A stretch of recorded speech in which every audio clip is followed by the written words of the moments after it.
इसी तरीके से हमारे पास नेक्स्ट जो डेफिनेशन आती है वो एक थ्योरम है, और ये थ्योरम है रोल्स थ्योरम। रोल्स थ्योरम बहुत इंपॉर्टेंट थ्योरम है एक्चुअली। रोल्स थ्योरम कहता क्या है? वो कहता है suppose F is belong to C of A and B. अब यहाँ पे सी ए बी का क्या मतलब है? सी ए बी का मतलब है class of a function which are continuous and first order differentiable. यानी कि सी एक क्लास है जिसके अंदर, जो क्लास है उसकी डोमेन क्या है? ए से बी। और इस सी के अंदर क्या पड़ा हुआ है? तमाम वो फंक्शन पड़े हैं जो कि कॉन्टिन्यूस भी हैं और उनका जो फर्स्ट ऑर्डर डेरिवेटिव है वो एग्जिस्ट करता है। ठीक है। एक थ्योरम कैलकुलस के अंदर आप रिवाइज करें तो हमने एक थ्योरम पढ़ा था कि every differentiable function is a continuous. तो इसका मतलब है अगर हम ये कह दें कि सी ऑफ ए एंड बी का मतलब यह है कि class of a differentiable function, तो उसी के अंदर कॉन्टिन्यूटी भी आ जाएगी, क्योंकि अगर फंक्शन किसी भी क्लास के अंदर डिफरेंशिएबल है तो कॉन्टिन्यूस तो होगा ही होगा। लेकिन कन्वर्स क्योंकि ट्रू नहीं होता, तो कॉन्टिन्यूस की बजाय हम सी ऑफ ए बी को class of a differentiable function in the domain A and B कहें तो वो ज्यादा बेहतर है। ओके। अब हम बात करते हैं कि इस इंटरवल में एंड पॉइंट के ऊपर हमारे पास F of A and F of A B बराबर है, इक्वल है। तो फिर हम ये कहते हैं कि ए और बी अगर इक्वल है तो हमारे पास इस इंटरवल में एटलीस्ट वन सी जरूर एग्जिस्ट करेगा जहां पे फंक्शन का जो फर्स्ट डेरिवेटिव है वो जीरो के इक्वल है। अगर इस ग्राफ को देखें आप, देखें ये एक वैल्यू है, ये किस चीज की वैल्यू है? ये वैल्यू है जी एफ ऑफ ए की वैल्यू। और ये जो वैल्यू है ये किसकी वैल्यू है? एफ ऑफ बी की वैल्यू। अब अगर मैं यहां पे इन दोनों को स्ट्रेट लाइन से ज्वाइन करता हूं तो बिल्कुल स्ट्रेट लाइन, तो आपको क्या नजर आ रहा है? ये दोनों की दोनों वैल्यू सेम है। इस केस के अंदर जब एफ ऑफ ए इक्वल होगा एफ ऑफ बी से, तो वो ये कह रहा है कि ए एंड बी के दरमियान, ए एंड बी के दरमियान एटलीस्ट एटलीस्ट कम से कम एक ऐसा सी जरूर एग्जिस्ट करेगा जहां पे जो फंक्शन की जो स्लोप है वो जीरो होगी, मतलब कि टेंजेंट लाइन जो होगा वो हॉरिजॉन्टल होगा। ठीक है, जैसे कि ये नजर आ रहा है एटलीस्ट वन। अब यहां पे जरूरी ये सी एक ये आ गया, लेट्स सपोज ये पॉइंट मैं ले लेता हूं दैट इज इक्वल टू ई। अब ई के ऊपर अगर मैं टेंजेंट लाइन ड्रा करूंगा तो यहां पे भी आप देखें कि जो टेंजेंट लाइन ड्रा होगी वो क्या होगी? हॉरिजॉन्टल होगी। यानी कि यहां पे भी मैं ये कह सकता हूं कि F prime at E is equal to zero if E belong to A and B. क्योंकि एफ ऑफ ए पे वैल्यू और एफ ऑफ बी की वैल्यू वो दोनों इक्वल हैं, तो हम ये कह सकते हैं कि ए और बी के दरमियान कोई ऐसी वैल्यू जरूर एग्जिस्ट कर। अच्छा, इसकी एप्लीकेशन कहाँ पे है? रोल्स थ्योरम की एप्लीकेशन कहाँ पे आती है? ये किसी भी ऐसे फंक्शन में आती है जब हमने मैक्सिमम या मिनिमम फाइंड करना होता है। देखिए मिनिमम या मैक्सिमम कहाँ पे एग्जिस्ट करता है? जहाँ पे फंक्शन का पहला डेरिवेटिव जीरो हो, उसे ही हम क्रिटिकल या स्टेशनरी पॉइंट बोलते हैं ना। तो इसका मतलब ये हो गया कि ये हमें हेल्पफुल होगा, ये हमें मदद देगा उस पॉइंट के ऊपर जब हमने किसी भी फंक्शन का एक्सट्रीमा फाइंड करना होगा। तो उसमें हमने ये देख लेना होता है कि जो बाउंड्री पॉइंट दी है इसकी फर्स्ट पॉइंट और लास्ट पॉइंट पे जो वैल्यू है, क्या वो जो वैल्यू है उस पे ये फंक्शन की वैल्यू इक्वल है? अगर ये इक्वल है तो फिर इस इंटरवल में हमारे पास जरूर बिल जरूर कोई एक एक्सट्रीमा जरूर एग्जिस्ट करेगा। क्यों? क्योंकि इसके दरमियान क्रिटिकल वैल्यू एग्जिस्ट करती है। रोल्स थ्योरम के बाद एक और बहुत इंपॉर्टेंट थ्योरम है, that is a mean value theorem. Mean value theorem का मतलब यह है कि अगर आपके पास एक फंक्शन है F belong to C of A and B, यानी class of a function, F belong करता है, फंक्शन बिलोंग करता है कहां से? एक ऐसी क्लास में से जो कि कॉन्टिन्यूस है on the interval A and B, और एफ डिफरेंशिएबल है in open interval A and B, then a number c in a and b exist।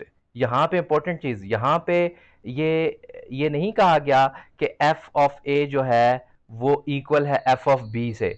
F of A equal है F of A F of B के equal भी हो सकता है और F of A F of B के equal नहीं भी हो सकता, इससे कोई फर्क नहीं पड़ता। लेकिन ए और बी में कम से कम एक सी जरूर एग्जिस्ट करेगा कि उसका जो डेरिवेटिव है वो आपको F of B and F of A, देखें किसी भी एक पर्टिकुलर सी के ऊपर डेरिवेटिव निकालना डिफिकल्ट काम है। ये रोल्स थ्योरम आपको डेरिवेटिव निकाले बगैर डेरिवेटिव की वैल्यू दे रहा है। ये एक किस्म का जादू लग रहा है। देखें, समझे मेरी बात को, डेरिवेटिव किसी फंक्शन का निकालना कोई इतना आसान काम नहीं होता बाज औकात। तो कॉम्प्लिकेटेड फंक्शन का आपके पास अगर डेरिवेटिव की वैल्यू मिल जाए किसी सी की कॉरस्पॉन्डिंग, जबकि आपने उसका डेरिवेटिव निकाला ही नहीं, तो इससे बड़ा जादू और क्या हो सकता है कि डेरिवेटिव निकाले बगैर डेरिवेटिव की वैल्यू मिल जाए आपको। तो वो कैसे मिलेगी? वो ऐसे मिलेगी इस फार्मूले से, F of B minus F of A over B minus A. अगर इस ग्राफ को आप देखें, ये कह रहा क्या है? ये कह रहा है कि आपके पास ये कॉन्टिन्यूस फंक्शन है, ठीक है, ए और बी में। तो अब हम करते ये हैं कि इसमें अगर स्लोप हमें चाहिए किसी सी की करस्पॉन्डिंग, तो वो किसके इक्वल होगी? F of B minus F of A over B minus A. तो वो जो slope F of B minus F of A होगी वो किसी एक पर्टिकुलर वैल्यू के डेरिवेटिव के इक्वल होगी जी। वो किसी एक पर्टिकुलर वैल्यू के डेरिवेटिव के इक्वल होगी। ये आपके पास मीन वैल्यू थ्योरम कहलाता है। अब इस मीन वैल्यू थ्योरम को हम कहां कहां यूज कर सकते हैं? हमने अगर किसी फंक्शन के में एंड पॉइंट पे वैल्यूज मालूम कर ली हुई हैं और इसके दरमियान किसी सी के करस्पॉन्डिंग देखना चाह रहे हैं, कोई सी फाइंड करना चाह रहे हैं जहां पे उसकी स्लोप हमें नहीं पता, वो सी मालूम करना चाह रहे हैं, तो आप करेंगे क्या? देखें, हमें सी का नहीं पता, व्हाट इज अ सी मुझे नहीं पता, मुझे एफ ऑफ ए का पता है क्योंकि फंक्शन पता है, क्योंकि डेरिवेटिव लेने में मैं हिचकिचाहट महसूस कर रहा हूं, ठीक है। एफ ऑफ ए फाइंड कर लिया, एफ ऑफ बी फाइंड कर लिया, इसके बाद आप F of B minus F of A divided by B minus A find कर लें। तो जब फाइंड कर लेंगे तो वो क्या होगा? ये किसी फंक्शन एफ प्राइम ऑफ सी के इक्वल होगा। यहां से आप वो सी फाइंड कर सकते हैं जिसके करस्पॉन्डिंग फंक्शन के डेरिवेटिव की वैल्यू इसके इक्वल है। ये बेसिक है हमारे पास कैलकुलस का, जो हम कैलकुलस में इसको बहुत ज़्यादा यूज़ कर चुके हैं। एक और बहुत इंपॉर्टेंट थ्योरम है जो कि हमें बहुत ज़्यादा हेल्पफुल होगा हमारे इस न्यूमेरिकल एनालिसिस या न्यूमेरिकल सॉल्यूशन और ऑर्डिनरी डिफरेंशियल इक्वेशन में रूट फाइंड करने के हवाले से, और वो ये है इंटरमीडिएट वैल्यू थ्योरम। ये क्या कहता है?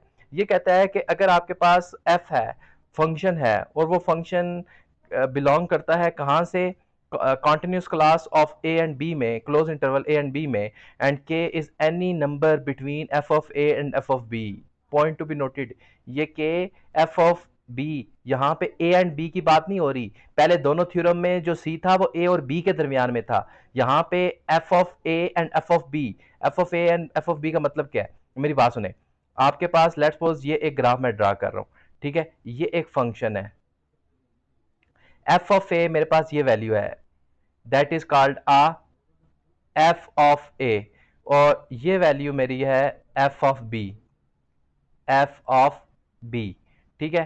एफ ऑफ बी, ये एफ ऑफ बी लेंथ है यहां से यहां तक, ठीक है, और एफ ऑफ ए ये लेंथ है, that length is called F of A. तो अब इस इंटरवल यानी इस रीजन के दरमियान में से कोई के होगा, K is a value of a Y, value of a F of X होगी, ठीक है। और उसकी खास बात क्या होगी?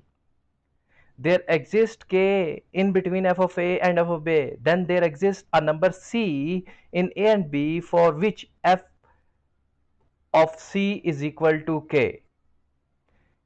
अब अगर ये के इसके दरमियान में लाए कर रहा है, ठीक है, तो अब C एक जरूर एग्जिस्ट करेगा A और B में से, कि अगर मैं C उस फंक्शन में सब्स्टिट्यूट करूं तो वो K के बराबर होगा। मतलब वो यहां पे K अगर मेरे पास ये है, ये मेरे पास लेट्स सपोज के की वैल्यू है ये, तो इस के करस्पॉन्डिंग सी कहाँ पे लाई करेगा, इस ए और बी के दरमियान में ये सी है, कि सी की वैल्यू जो है फंक्शनल वैल्यू वो के इक्वल होगी।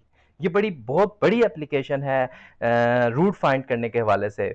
मिसाल के तौर पे पहले हम इस ग्राफ को समझते हैं और फिर मैं दोबारा बताता हूँ कि इसका क्या मतलब है।